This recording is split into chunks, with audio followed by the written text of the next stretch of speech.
Hello guys, in this video I will show you how to create a YouTube channel in computer or a laptop.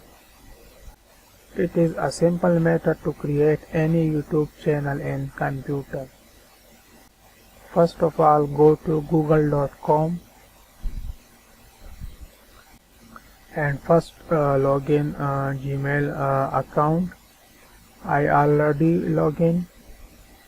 Then click on this Google app and click on YouTube.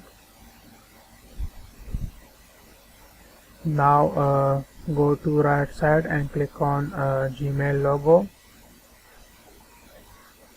and scroll down and click on settings. Now create a channel. Click on this.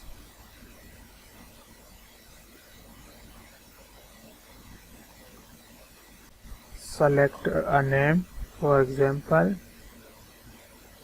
Teach Zaka. Now click on create channel.